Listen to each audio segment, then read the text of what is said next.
What if I told you, you are not your anxiety, not your overthinking, not even that voice in your head that won't shut up at 2 a.m.? Yeah, the one replaying that awkward thing you said 3 years ago. The one drafting fake arguments in the shower. The one that suddenly turns into a life coach, a critic, and a worst-case scenario generator all at once. If you've ever felt mentally exhausted, stuck in negative thoughts, or overwhelmed by constant mental chatter, this might change everything. There's a powerful idea from the Untethered Soul that flips self-awareness upside down. You are not the voice. You are the one listening. And once you understand that, anxiety loses power, overthinking slows down, and real inner peace becomes possible.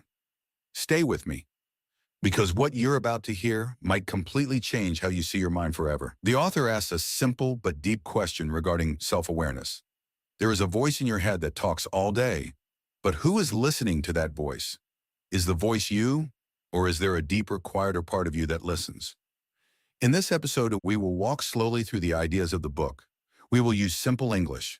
If I use a difficult word, I will explain it immediately in easy words. So take a deep breath, relax your shoulders. Yes, unclench your jaw too, and let your mind become quiet. Let's begin our journey into understanding consciousness. Okay, right now listen carefully. There is a voice in your head. It talks all the time. Maybe it says, I need coffee. I am tired. Why did I say that yesterday? What will happen tomorrow? This mental chatter never stops. It talks in the morning. It talks at night. It talks when you are alone. It talks when you are with people. It talks during meetings. It talks while scrolling. It talks when you're trying to fall asleep. The book starts with a simple idea for mindfulness for beginners. You are not the voice. You are the one who hears the voice. Let's say that again in simple words. There is a voice inside you, but there is also someone listening to that voice. The listener is the real you. The author calls this the inner observer. Observer means someone who watches, someone who sees, someone who notices. So there are two parts inside you, the voice that talks and the one who listens. Imagine you sit in a room. A radio is playing. The radio talks and talks, but you are not the radio. You are the person listening. Your mind is like that radio. It plays thoughts all day, sometimes good thoughts, sometimes bad thoughts, sometimes completely random thoughts like, should I move it to another city at 11:47 p.m.? But you are the listener. Many people think my thoughts are me, my worries are me, my fears are me. But the book says no. Thoughts are just thoughts. They come and go, like clouds in the sky. A cloud comes, then it goes. The sky stays. Your mind is like the sky. Thoughts are like clouds. They move, they change, they disappear. The sky stays open and calm. This is the essence of meditation techniques. When you understand this, something changes. You stop fighting your thoughts. Fighting means trying to stop something with force, trying to push it away. Instead, you watch your thoughts. You observe them. A thought comes. I am nervous. You see it. You do not fight it.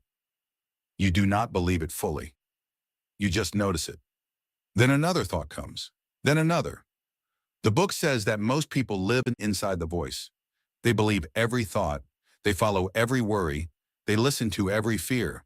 It is like living inside a loud radio. But you can step back. Step back means move a little away. Create space. When you step back, you can quiet the mind. You can see your thoughts like a movie. Have you ever watched a movie and cried? You know it is not real, but you still feel something. Thoughts are like that movie. They feel real, but they are just images and words in the mind.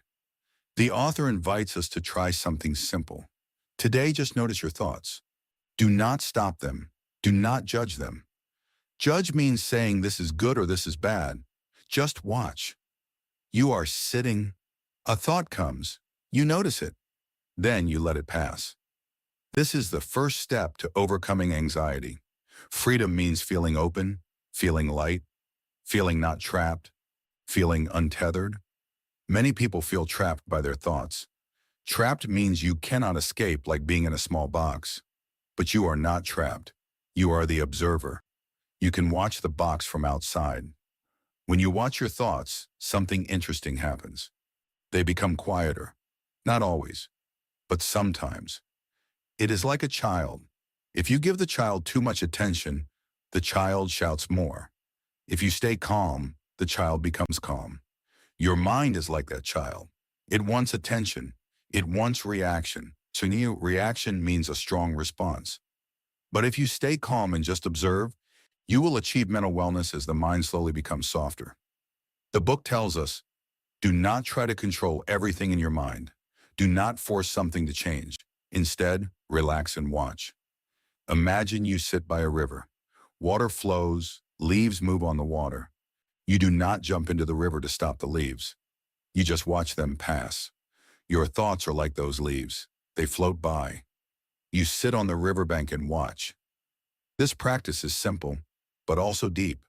If you practice watching your thoughts every day, you begin to feel space inside.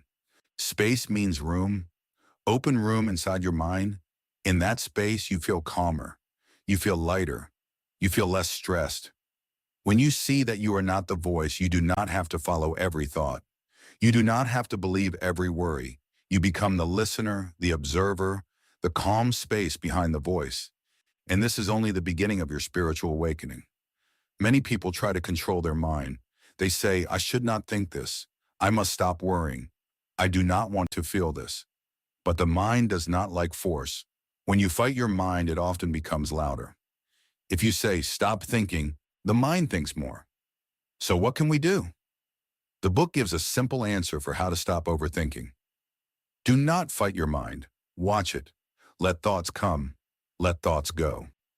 Imagine you are sitting by a road. Cars pass by, red cars, blue cars, big cars, small cars. You do not run after every car. You do not try to stop them. You just watch them pass. Your thoughts are like those cars, one by one. What if I fail? I am tired. They do not like me.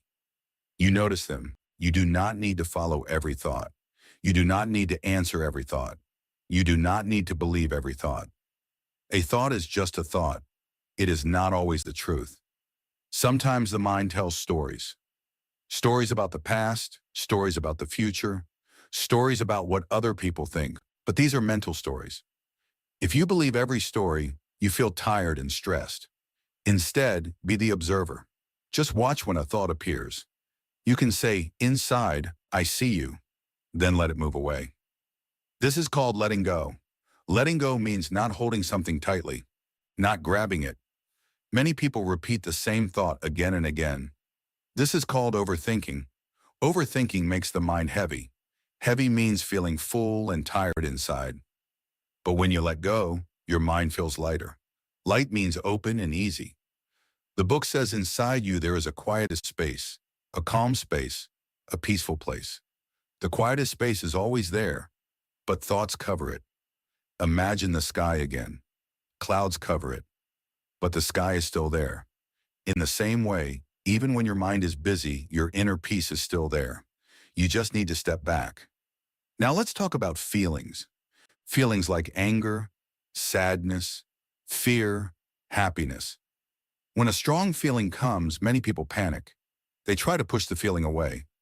But pushing does not help. Feelings are like waves in the ocean. A wave rises. It becomes bigger. Then it falls. If you do not fight the wave, it passes. So when a feeling comes, try this technique for emotional healing. Notice it. Name it. Breathe. I feel angry. You notice it. You breathe slowly. You stay as the observer. Soon the feeling changes, because feelings always change. The book teaches that real freedom comes when you stop fighting your inner world. When you stop fighting your thoughts, you feel more space inside, room to breathe, room to think clearly. You begin to see that thoughts are visitors. They come and go. You are the house. The house stays. This understanding changes everything. You are not your worries. You are not your passing fears. You are not your temporary emotions. You are the awareness behind them. And when you live as awareness, life feels lighter, softer, more peaceful. Slowly, very slowly, you begin to feel free inside. Now we ask a new question. If letting go feels better, why do we hold on? The book says we hold on because we want to protect ourselves. Inside each person there is an emotional heart. It wants to feel safe, loved, comfortable. When something painful happens, we close our heart. We build a wall. We say, I do not want to feel this again.